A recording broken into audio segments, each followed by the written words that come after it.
These are the home care instructions for hip wedges. They are actually to help balance out the hips if you have been diagnosed with pelvic unleveling on your x-rays. So to use these, you are going to lie on your back with a pillow under your knees. You're going to place the wedges one high, one low, as Dr. Lance is demonstrating, angled at a slight angle.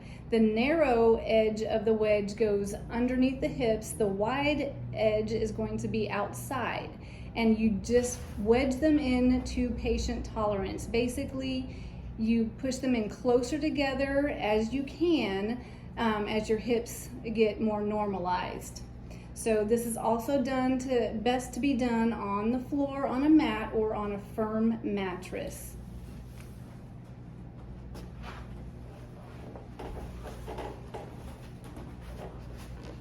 So this is kind of what it looks like when you have them underneath you.